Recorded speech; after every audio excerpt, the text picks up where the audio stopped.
Bonjour et bienvenue à notre seconde capsule de chez Minéraux Musée de Thetford sur l'exposition Clémence de la factory au musée. Aujourd'hui, on avait envie de vous présenter un petit peu l'impact des mots dans la vie de Clémence et dans son art et ses différentes œuvres. Donc, on va vous présenter une courte capsule vous montrant ses meilleurs moments avec les mots. Salut Marie-Ève! Bonjour Laurie! Bonjour tout le monde! Bonjour tout le monde! Aujourd'hui, on va vous présenter la capsule sur les mots de Clémence. Donc, Clémence Desrochers, on parle quand même d'une artiste qui est connue, mais elle est connue aussi pour un usage des mots dans toutes les sphères de son art. Donc, pour commencer, on va faire un petit topo. Clémence Desrochers, on en a déjà discuté dans sa biographie, elle va naître à Sherbrooke en 1933. Son père, qui est un écrivain, mais qui est aussi un poète, un journaliste, ça va amener une grande influence sur sa vie. Donc, les mots vont prendre un sens, vont prendre également une valeur importante. Parce que dans sa maison, Clémence, elle va avoir des livres à sa disposition et très jeune, en fait, elle va avoir accès à des classiques de la littérature. Ce que ça va faire en sorte, c'est qu'elle va être initiée, en fait, à un vocabulaire, à une façon d'écrire aussi, mais à plusieurs styles et plusieurs genres. Elle va d'ailleurs dire, en fait, en entrevue, Clémence, qu'à 7 ans, elle avait lu sur l'affaire Dreyfus. Donc, c'est quand même un grand classique de la littérature. Moi, à son âge, je lisais Garfield ou les Schtroumpfs. Clémence, elle va travailler très fort avec ses mots dès son jeune âge, en fait. Elle va même créer la première comédie musicale au Québec, Le vol rose du flamand. C'est un nom un peu curieux. Pourquoi le vol rose du flamand et non le flamand rose? Je t'avoue un peu mon ignorance, tu sais. Oui, je le sais.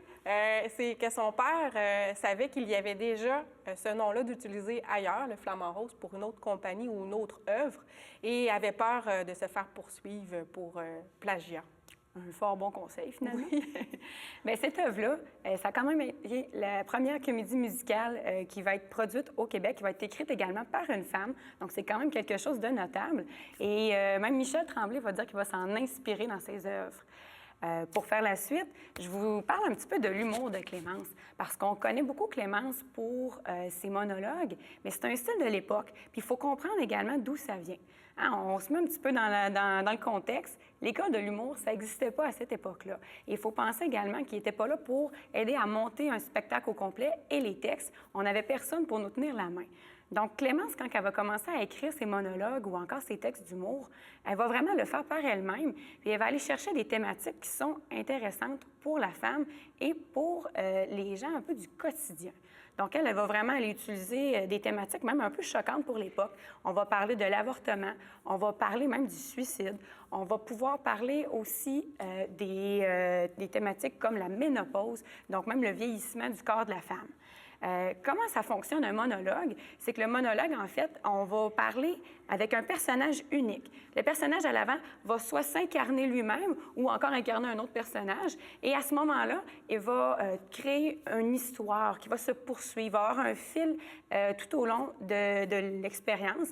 Et on va avoir, oui, des passages humoristiques, mais on va avoir des passages peut-être un peu lyriques et même un peu mélancoliques qui vont faire la morale et qui vont amener, en fait, le public à travers différentes émotions. Mais c'est ce qui fait que ça va vraiment être quelque chose de complet.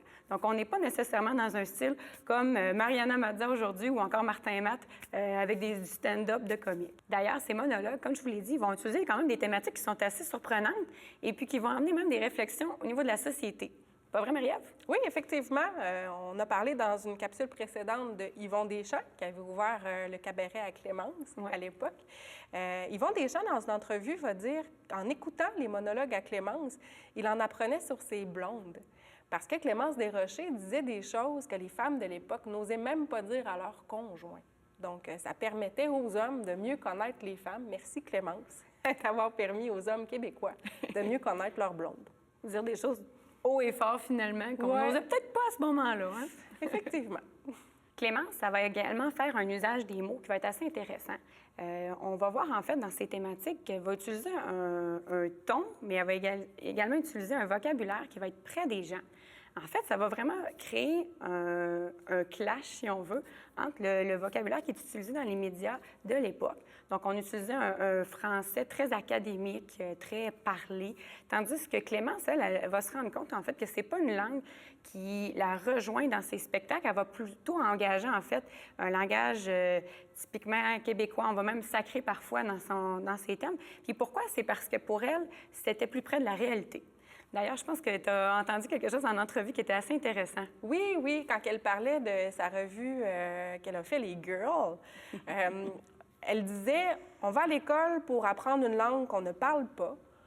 On va aussi à l'école pour apprendre des rôles qui ne nous ressemblent pas. Eh bien, ça suffit. Maintenant, on va faire des choses qui nous ressemblent avec notre langue à nous, qui est le parler québécois. Puis bien qu'il y a quelques sacres ici et là, bien, c'est la vie, c'est ça, le Québec de l'époque. Clémence, également, ça va être un artiste qui va être très prolifique au niveau de l'écriture d'œuvres littéraires. Donc, en fait, elle va créer autre chose aussi que des monologues qu'on connaît bien aujourd'hui. Elle va créer autant des recueils de nouvelles, des recueils de poèmes, qu'elle va même accompagner parfois d'illustrations.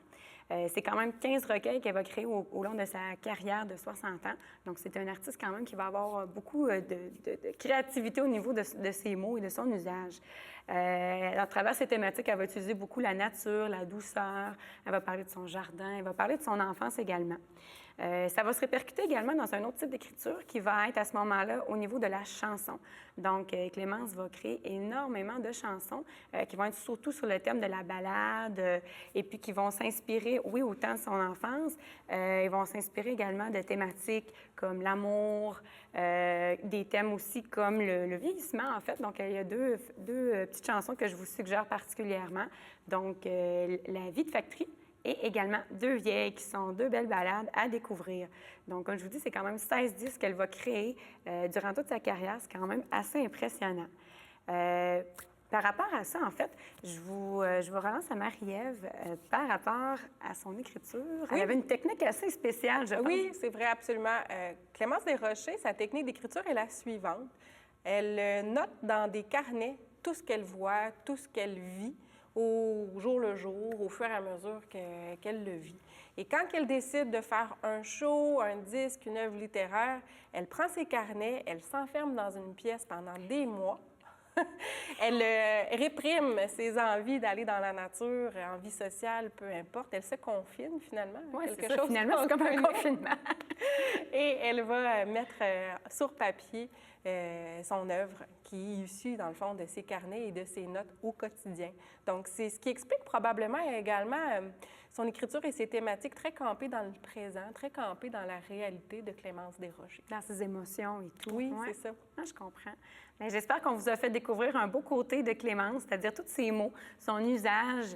Et on vous a donné également envie de venir découvrir la belle exposition Clémence de la Factory au musée, qui va être disponible jusqu'au 31 janvier 2021 au Musée minéralogique, dès que l'ouverture sera possible.